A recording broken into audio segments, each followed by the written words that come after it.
En su texto contra el método, Feyerabend cita varias veces una frase de Hegel, que al parecer le resulta muy ilustrativa para su propuesta, que es la siguiente. Cuanto más sólido, bien definido, espléndido es el edificio erigido por el entendimiento, más imperioso es el deseo de la vida por escapar de él. De manera que es interesante tratar de entender la base filosófica en la que Feyerabend sustenta su anarquismo epistemológico, que es lo que aborda en el capítulo 3. Feyerabend defiende la no conveniencia de un único método para el desarrollo científico basándose en los conceptos desarrollados por Stuart Mill en su ensayo sobre la libertad y complementándolos con los conceptos de la ley del movimiento y la dialéctica de Hegel. De Stuart Mill toma en primer lugar la idea de metodología pluralista, dada la importancia que tienen tanto para el desarrollo individual como para el mejoramiento de la civilización, la variedad y la total libertad que debe tener la naturaleza humana para extenderse incluso en direcciones conflictivas.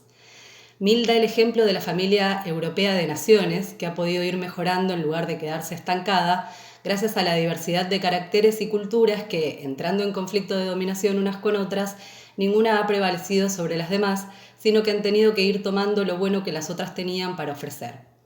Esta pluralidad de caminos ha sido beneficiosa porque las facultades humanas de percepción, juicio, capacidad diferenciadora, actividad mental e incluso preferencia moral se ejercen solamente cuando se hace una elección. Y para ello deben existir alternativas entre las que elegir, es decir, opiniones diferentes e incluso antagónicas. Para Feyerabend, aquí Mill introduce otro concepto importante, que es el de proliferación, no como solución a problemas epistemológicos, sino como solución a un problema más vital o humanitario, el de cómo podemos saber lo que somos capaces de hacer, de cómo podemos elegir de qué manera disponer de nuestros talentos. Rescata que para Mill el método científico forma parte de una teoría general del hombre, en la que éste se construye de acuerdo con las ideas que tenemos sobre una existencia humana que valga la pena. En ese sentido, el pluralismo de opiniones conduce a la verdad, porque si se silencia una opinión, privamos a los demás de reforzar su verdad por contraste con ella, en el caso de que fuera errónea, o los privamos de corregir su error en el caso de que fuera correcta. Por eso, para Feyerabend, la estabilidad prolongada de una opinión no es signo de éxito o de haber encontrado la verdad, sino por el contrario, es signo del fracaso en trascender una etapa accidental del conocimiento y acceder a un estadio más alto de conciencia. Pero ni aún esto garantiza el conocimiento, porque al acceder a nuevas categorías, estas vuelven a tornarse fijas. El realismo metodológico lo explica mediante la separación entre sujeto y objeto, culpando al pensamiento de esta movilidad en la ciencia. Para resolver esto, sostiene que las categorías y todos los demás elementos estables de nuestro conocimiento deben ser puestos en movimiento. Para explicarlo echa mano de conceptos de Hegel, para quien debemos disolver la oposición de una subjetividad y una objetividad congeladas y comprender el origen del mundo intelectual y real como un devenir, como debemos entenderlo como un producto, como una forma de producción. Es decir, que pensamiento, conceptos, mundo de los objetos y sujetos son un continuo. De acuerdo con Hegel, esto se explica a través de 3 principios. El primero se trata de la interconexión de todos los objetos y entidades determinadas, finitas. Cada objeto, proceso, contiene parte de todo otro objeto, proceso. Cada objeto contiene en su descripción lo que es y lo que no es. Lo que no es el objeto no se encuentra fuera de él, sino contenido en él. Es decir, todas las cosas están encerradas en una contradicción interna y cuando la visibilizamos entran en movimiento. Aquí introduce el segundo principio.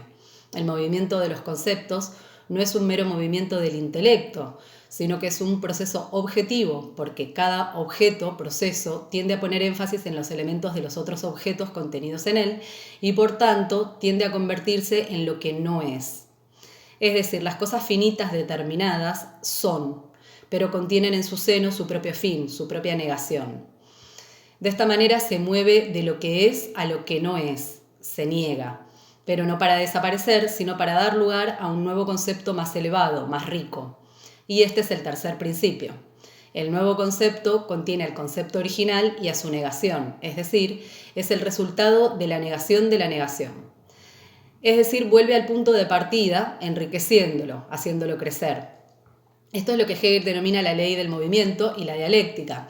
Es la ciencia de las leyes generales del movimiento y del desarrollo en la naturaleza, la sociedad y el pensamiento. Y esto es lo que explica el aparente dualismo que parece haber entre los conceptos y las cosas reales. El sujeto es solo una etapa en el desarrollo del ser. El concepto es también parte del desarrollo general de la naturaleza.